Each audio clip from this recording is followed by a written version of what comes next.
Big news day here on Locked On Pacers. Myles Turner wants how much money? Bally Sports and the Pacers re-up their TV deal, and NBA 2K23 is out and the ratings are in. And holy cow, do I have some thoughts on the ratings, especially Benedict Mathurin's. We'll get to it all today on the Locked On Pacers podcast. You are Locked On Pacers, your daily Indiana Pacers podcast, part of the Locked On Podcast Network, your team every day.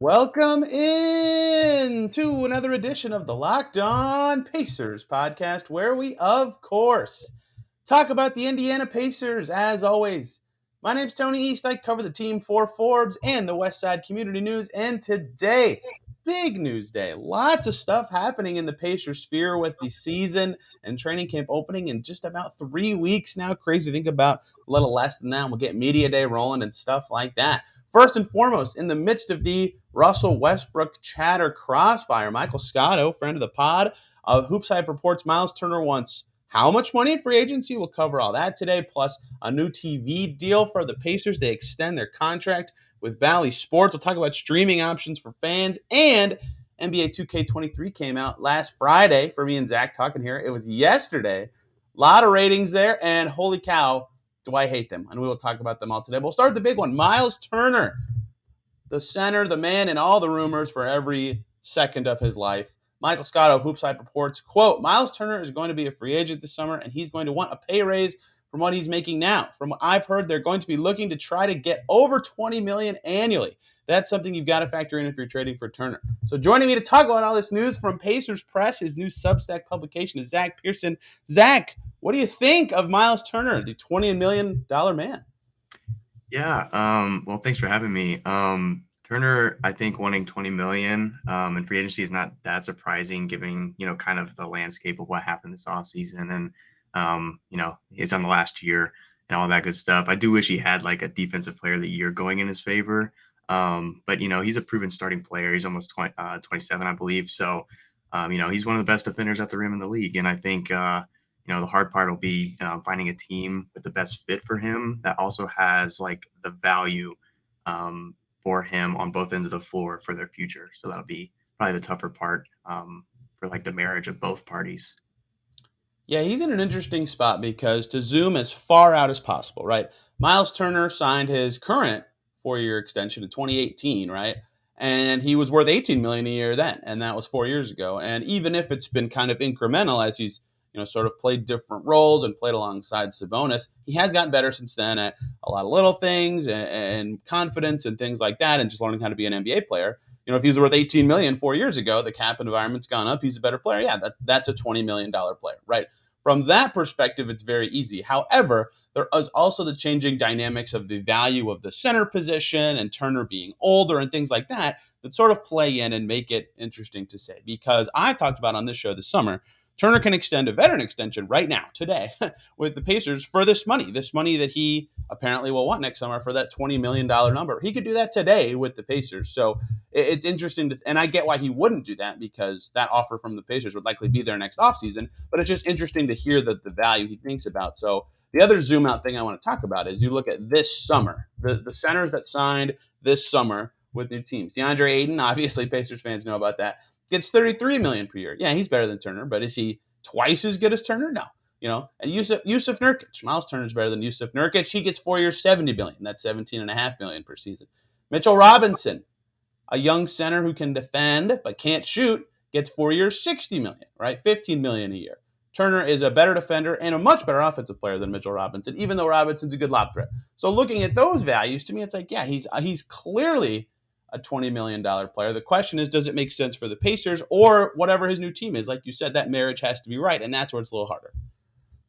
Yeah, for sure. And I think Tyrese Halliburton may be a big factor this season. I think I'm pretty personally high on Turner, kind of expanding. He's got a bigger role now, and then Tyrese Halliburton can just open so many things up. We don't really know what that's going to look like. We never saw that last season, so I think there's a real prove it chance for Turner to get that money for sure. And I think he's got all the tools now to show that. So it's really all on him. Yeah, if he does open the season with the Pacers, that's one of the bigger stories as they enter the season is like he asked last December for this bigger role and then a bunch of stuff changed and he got hurt and there wasn't a ton of time for him to sort of settle in there. But Sabonis is on the Kings now. He is the lone center. And I guess you could call Jalen Smith another big, but Turner will now be playing the five on both ends of the floor. Could, in theory, easily get a role or a usage bump like he wanted and it would make a lot of sense. So he has got a chance to really prove himself. And something else that stands out in this discussion to me, let's look ahead at 2023 free agent centers. Al Horford, who's 37 at the time. Okay, he might be better right this second, but definitely not worth more money. Nikola Vucevic at 33, who's been falling off. Steven Adams at 30 years old. Brooke Lopez at 35. Dwight Powell at 32.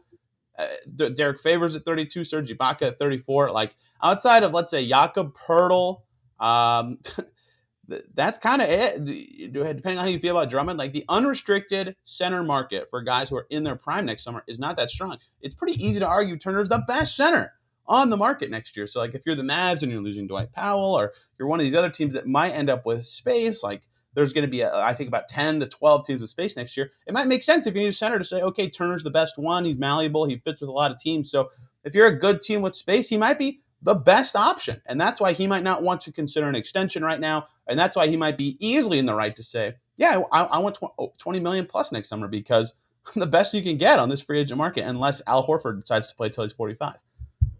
Yeah, that's true. Yeah, I definitely think, yeah, like I said, it's a total prove it season for him. Whether he starts on the Pacers, get traded at the deadline, or finishes the year out, I think this is totally just his chance to showcase everything he's worked on, all that bigger role he wanted. This is his chance. So, yeah, it's on him. It's totally on him. We'll see what sort of team cap space shakes out next year. Houston, Indiana, Detroit look like they'll definitely have space. If you want to look at the projected space for teams next year, there's a bunch more, but it's going to be fascinating to see how that shakes out. Another factor I want to talk about here with the extension is like I think there's more upward than downward potential for Turner money wise this year, right? Like if he comes in like you mentioned and him and Halliburton really click, okay, he could be looking at like 22 to 25 million next summer. Whereas like I think his floor is what he makes right now. And that's not a lot of downward potential from 20 million. It's only 2 million less. So for him, it's like, what incentive would he have to sign an extension when it's more likely that playing out the early parts of the season could earn him more money unless he gets injured, which is very possible. But I think the likelihood that he plays well in a new role and earns more money or looks sharper is higher than the chance that he gets hurt or something goes wrong and he makes less money. There's no reason for him to extend it that value with the Pacers unless it's a renegotiation and extension. He gets a crazy pay bump in year one. So to me, because for him, the incentive, especially looking at the center market next year, is so high to not extend, he'll probably look to enter the season, unless there's, again, a crazy renegotiation extension thing, enter the season on this expiring deal and try to go earn that money this year. And that'll be interesting to see how he kind of seizes that opportunity. Yeah, I mean, if he does gel with Halliburton, it's like you definitely want him on your team. Right. He's a proven, guy that you've had in your system, and then if he explodes, it's like finally, we've wanted this forever, and we have the guy to help him do that. I don't know if they're gonna try to go back after Ayton, at some point down the line, but like, if he works with Halliburton, he's 26, 27, like he's got a ton of years left to, work. So I think that's definitely a good decision if it does gel. Yeah, and if they're good too, or if they exceed expectations, they Yeah. might say, okay, we want to bring him in, keep this rolling, see if we can improve heading into next year. That seems like something the Pacers would want. I mean, they're rarely a team that goes into these rebuilding situations. If Turner and Halliburton fit well together, great. You want to pursue that long term. And if they aren't willing to pay Myles Turner $20 million next year because they feel they have Jalen Smith and Isaiah Jackson and whatever other young bigs enter the team, or maybe they luck into Wembanyama next summer or something, then they should trade him as soon as possible while his value is as high as possible. But that is obviously impossible to predict at this time. And if Turner gels early in the season, that would change the calculus here. So I think Myles Turner is totally right looking at the market landscape, looking at what his value was 4 years ago to say, yeah, I'm a 20 million plus dollar player. The question is, does he click with the Pacers? Does that all gel? Do you feel like we missed anything in this discussion? Yeah, I think that's pretty good for Miles. Yeah, we'll see there. I kind of missed that in the crossfire of all the Russell Westbrook stuff, and Jake Fisher Yeah. was talking about it on Call-In yesterday. We're recording this Saturday morning, by the way, for those of you listening. And there was some talk about Turner potentially staying with the Pacers to open the season, things like that. It keeps sounding like a rush trade isn't happening, and that's why this Myles stuff has now returned to the front of the conversation. Speaking of money and $20, how about $20 a month to watch the Pacers if you're local here to Indy like me on Bally Sports Plus? Lots of news about how to watch the Pacers. And a lot of people don't like this news. And I want to discuss Bally Sports Plus, the Bally Sports extension with the Pacers, because how to watch the Pacers is a key part of being a fan of the Indiana Pacers, believe it or not. Let's chat about that. Hey guys, let's take one little break here so I can tell you about betonline.net, your number one source for all of your pro and college football betting needs and sports info this season. You can find all the latest football developments, game matchups, news, and podcasts, including this year's opening week games, Monday Night Football tonight. Currently, as I'm reading this, the line has the Broncos favored by 6.5 over the Seahawks in the Russell Wilson revenge game. Looking forward to that. And BetOnline is also your continued source for all your sports wagering info, including live betting, esports, and scores. It's the fastest and easiest way to check in on all your favorite sports and events, including MLB, MMA, boxing, and golf. Head over to the website today or use your mobile device to learn more about the trends in the action over at betonline.net, because BetOnline is where the game starts. And hey, Steph Curry, Kevin Durant, LeBron James, Giannis Antetokounmpo, who is the most valuable NBA player this season? Locked On and BetOnline present the NBA Top 50 Most Valuable Players starting on September 19th.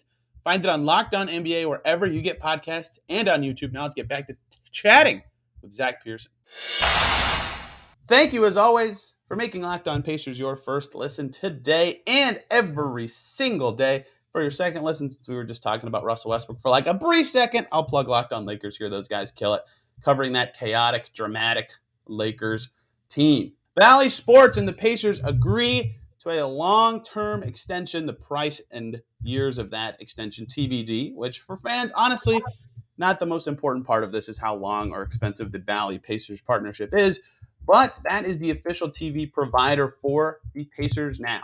What that means is, as the press release states, 2 preseason games from Bally every year. All regular season games they are allowed to broadcast. Basically, that means if a game's on national TV, sometimes Bally won't carry it. Maybe the game against the Wizards they have on ESPN will not be a Bally game. But Bally will get all the rest of the regular season games, and Scott Agnes of Fieldhouse Files reported. Finally, the broadcasters will be back on the road, which is fantastic. It's so much better quality when they're there with the team all the time. So Kristen, Eric, Quinn, Buckner, JJ, presumably the radio team will be on the road. But the Bally extension carries with that as well. So and they will also carry the first round of the playoffs. After that, it's all national TV. So if the Pacers make the playoffs, that will also be on Bally going forward. So let's talk about this, because there's a couple things at play here that fans don't like. One is that fans did not like Bally Sports last year because the production quality was often, a little bit behind. It was their second year with the team last year, I believe. The pandemic timing made it difficult as they transitioned from Fox. There were a lot of, glitches with graphics and timings and things like that, and it's very hard to access. I think the only way last year was DirecTV stream in market. There was YouTube TV before. I don't think that's the case anymore. So it was difficult to access. And that was what fans didn't necessarily like. Sorry, Zach, I'm rambling a lot here because I have a lot to say about this. And even Herb Simon spoke up about this. I was in the room with a couple other reporters when he was talking about the disconnect between the Pacers and the fans, because a lot of them couldn't get the game. Thankfully, Scott, again, thank you, Scott, for talking about this already, put this in his piece. The exact quote from Herb was, there's a disconnect because like 15-20% of the fans can't even get the game, which is really heartbreaking, right? These are things that they thought was a problem. So the other part of Bally Sports and the Pacers extending is Bally Sports, all of their regional locations launched Bally Sports Plus, which is a subscription service that allows you to get Bally Sports Plus, which will have every Pacers game that's on Bally Sports straight on the Bally app. If you have that connected to whatever your provider is, or you have it, you can watch the Pacers that way. $20 a month or $189.99 for the whole year. Unclear at this time, although I haven't heard of anything. If that will add any bonus content beyond just the games, we will see there. So that high price point's got people talking. We'll talk about that in a moment. But that is the new sort of talk of the TV deal. Is if you're out of market, it's about the same, right? Zach, for example, here, who could talk in a second, is out of market. There's the league pass option there, which you can get for one team for less than this Bally number. I think it's like $120 a year. I forget exactly. I think League Pass is lowering their prices, so don't quote me on that. And there's other options as well. But if you're in market, Bally Sports Plus or DirecTV Stream are the ways to go. Zach, what are your thoughts on the new TV deal and how it impacts the way fans can watch this Pacers team? Yeah, so like you said, I've been on League Pass for years now. Before they lowered their prices, I like it. Although in the past it's given me some issues with watching like Pacers versus Cavs because I'm in Ohio, so I Yep. like will black out those games. But overall it's pretty simple. And now that they're dropping their prices, I think it's even better alternative for people who want to watch their team in an out of market location like me. I believe in the past I've had some trouble with the preseason, like watching those Yeah. games. I don't know. So I've had to go to like wacko streams dot whatever and try to find a preseason game on there to like, just be able to watch it. But other than that, I mean, I don't know if they fixed that in this new like reconstruction thing, but yeah, no, it's been pretty simple. I like League Pass. I've only ever bought the team option because it was, pricier, but now I believe what I was paying for just the team, I can get the whole thing. So that's definitely a perk. That's what it is. You're right. The league one is now the $120 one. That's what it is, right? And the team one's even cheaper now. Yeah. Yes. Yeah. The League Pass is killing it with that drop, and fans should be able to see games. Like it's that Yeah. simple to me. It's crazy to me that the NBA, for all the stuff they've been growing on in recent years, like I don't even. I love baseball. I don't like super keep up with any teams beside the Phillies, but like I can open the MLB app and there's like 6 games right there. I can just click it and it'll be Yeah. like, okay, here's how much you pay to watch it. Like, how is the NBA behind the MLB in streaming? But I Right. used to love League Pass. I grew up a Wizards fan, as some know. Like, it was easy to get Wizards games here in Indy just using League Pass. So, if you're out of market, I would continue to suggest what Zach just described with League Pass. If you're in market, DirecTV Stream is like a full TV service provider. You can add Bally to that. I don't know the exact price point because I don't have it myself, but that's one way. And then the Bally option is the other. So what I will say to be the optimist is, like, another option is good. Like, it is good that there is something there for people who don't have DirecTV Stream and have cut the cord and didn't have the option before. Having Bally Sports Plus as an option is good. It's just the Pacers in that price point, right? So you are getting the Indiana Pacers games for $20 a month. Now that is good, I suppose. But that said, like I said earlier, some people have had issues with Bally's quality. I don't really care about that stuff. I'm mostly watching the broadcast to hear insights from announcers and watch the game. So like the clock and stuff doesn't bother me a lot, but I get why other people care about that, and I'm not going to belittle what other people care about. And the other thing people care about is the money is pretty high, right? $20 a month sounds high. When I estimated in my head what I thought it would be before the deal came out, I guess like $10 to $15 a month. And if you pay the yearly rate, that's what it is. Ironically, is that $15 point. But there's a lot of months where they're not playing, so I don't know how that works with canceling and resubscribing, things like that. But that is where a lot of the contention from fans has been so far, at least from my perspective, looking in the online sphere, is that $20 a month price point. Like I get a bundle with Hulu, ESPN Plus, and Disney Plus for less than $20 a month right now. So I get why people really care about the price point being that high. So it's kind of a hard thing for me to talk about necessarily. I will probably get Bally Sports Plus, to be totally clear. My job requires it.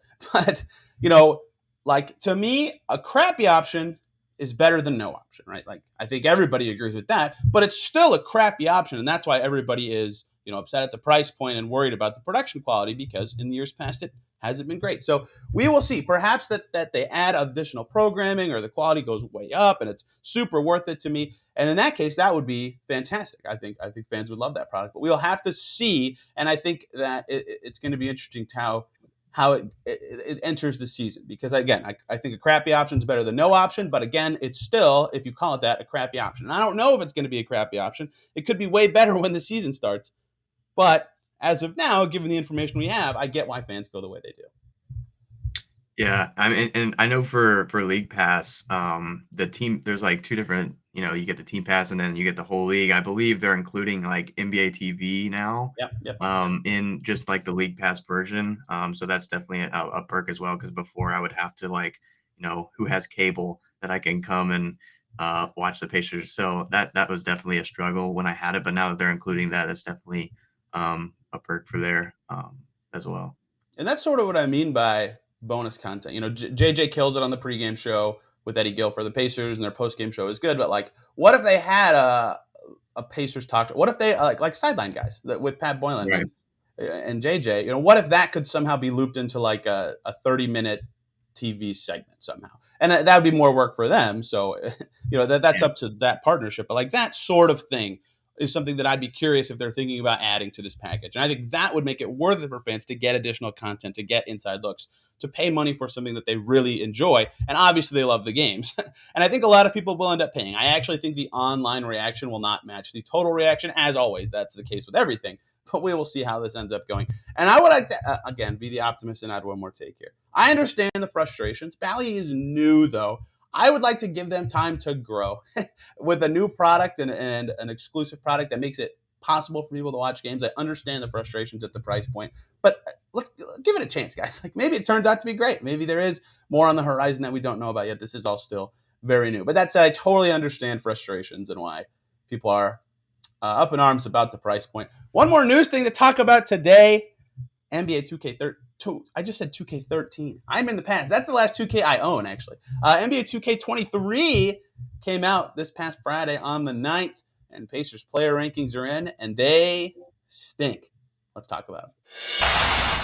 Thanks, as always, for making Locked On Pacers your first listen today and every single day. I just watched some Eurobasket this morning, and I will continue to later in the day as Daniel Theis's Germany plays at noon. But playing this morning was France and Rudy Gobert. So how about Locked On Timberwolves for your second listen today? Hear more about that crazy new look Wolves team that could be one of the Titans of the Western Conference. It's crazy to hear about Minnesota being Titans. Zach, NBA 2K13 is out. Player ratings are here. Tyrese Halliburton's the highest rated Pacer. Good job, 2K. After that, wow, do I have some questions. First and foremost, let's just read through the rankings in order because I have to do that. Tyrese Halliburton's an 84 overall. It's out of 100. The best players are 97, though, so I don't get why it's out of 100. Anyway, Myles Turner's an 82. Buddy Hield's a 78. Chris Duarte's a 77. Jalen Smith is a 76, as is Isaiah Jackson. TJ McConnell's a 75.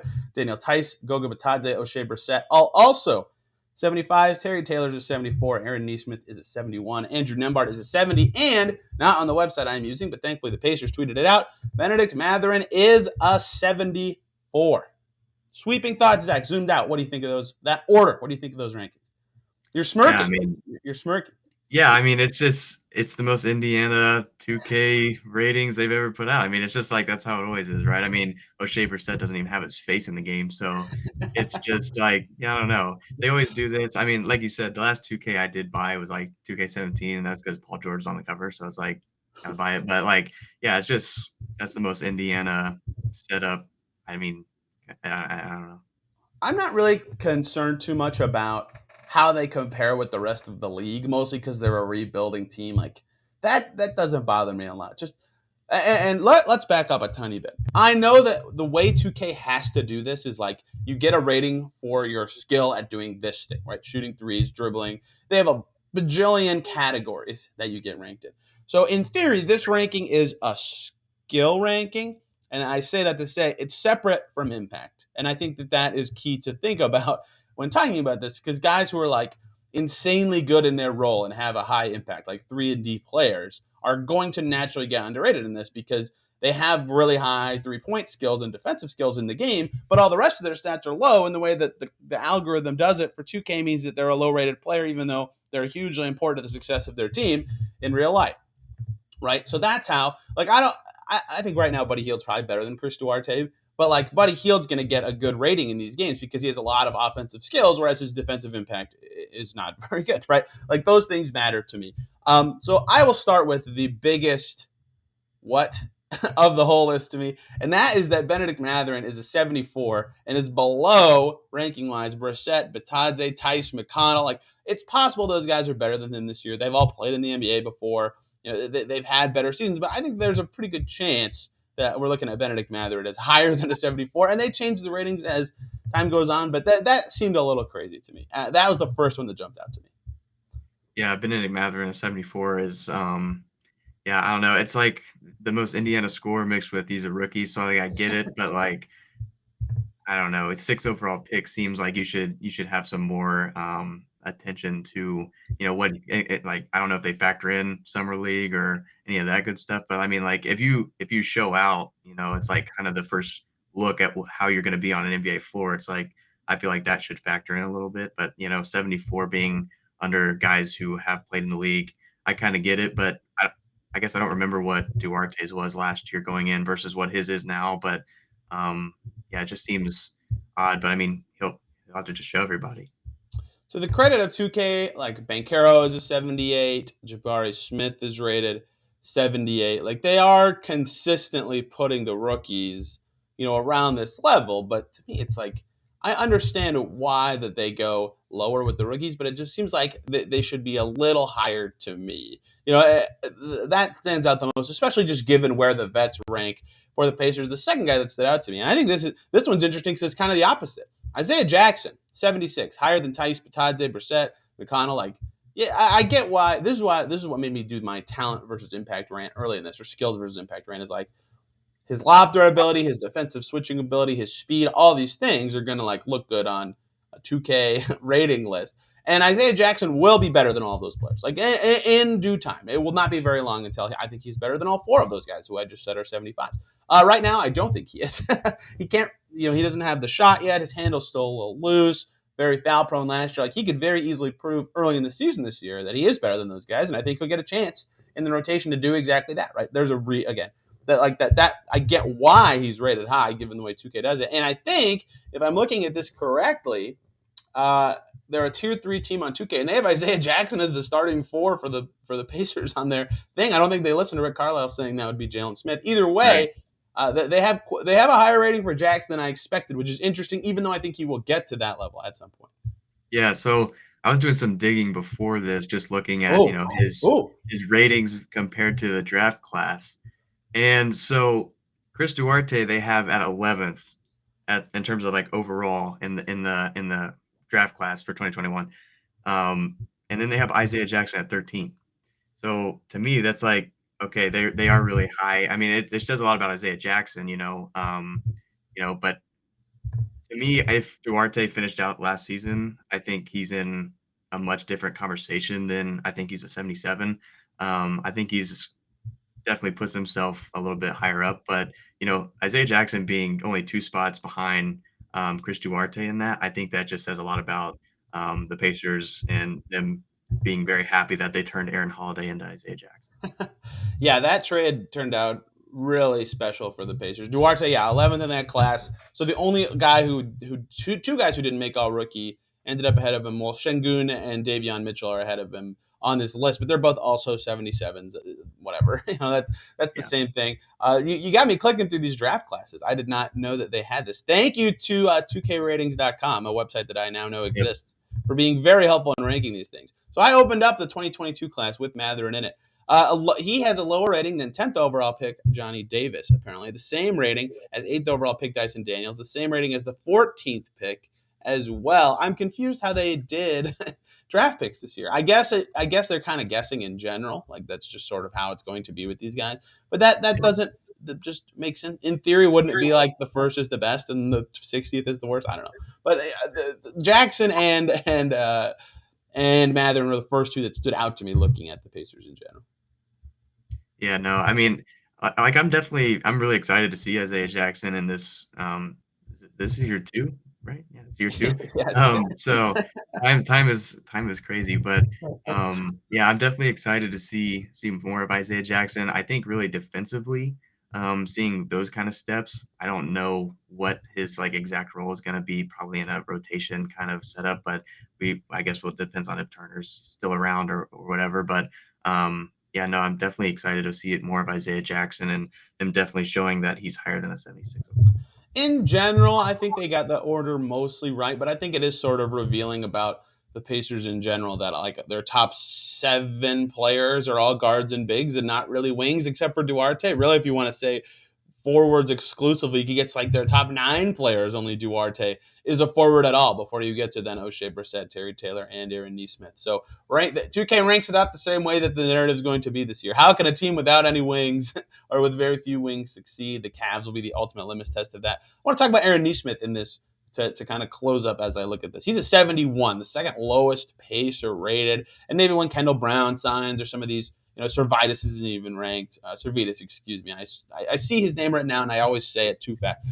But seeing Nesmith that low is kind of emblematic of both the Pacers and his career, in that he could be in the rotation. They might want to explore his potential as kind of their last guy in the rotation, and he's like a 71. That's not a very good player at 2K's ranking, and I think that's about right. It's just the Pacers are going to try to be doing a lot of that stuff this year, trying to get some of these lower rated guys to pop and be better rated next year. And that's where their season is kind of defined. And I think Nesmith is sort of a small emblematic way to look at all that. Yeah, I don't know where they had Jalen Smith in Phoenix before the trade. I didn't, and according to like last year's 2K overall and everything. But I mean, to me, Nesmith has that same opportunity. I mean, he could very well be in like the same conversation as like what the Pacers did for Jalen Smith is what happens for Aaron Nesmith. But yeah, I'm not sure if that's kind of exactly what happened with Jalen Smith bumping up. I don't know how high or if he stayed the same, but I definitely think Nesmith has every opportunity because the Pacers are just going to roll out a team and it's going to be just try whatever works. So. I think that's the hope, right? I talked to him about exactly that. Like, can he have that Jalen Smith get to a new location, specifically Indiana in this case, and just transform his career? It all clicks. It all makes sense. He has more of a leash with the rebuilding team. I think he'll hope that's the case. If you have nothing else, Zach, I have nothing else on the 2K ratings unless you have one more point to add here. As long as Terry Taylor's rebounding is a 99, I don't really care what his overall is. I just that guy, he can rebound, man. You can click on players and see their stats. His offensive rebound is an 88, Wow. which is fair. He is a very, very good offensive rebounder for his size. That might be one of the best for. I bet they classify him as a guard because they're always lazy with the heights.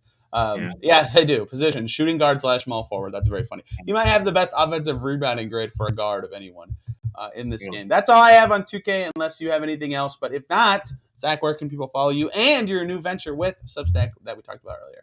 Yeah, so I'm my new Substack platform is at Pacers Press on Twitter. And then yeah, you can find me on Twitter at ZA Pearson NBA.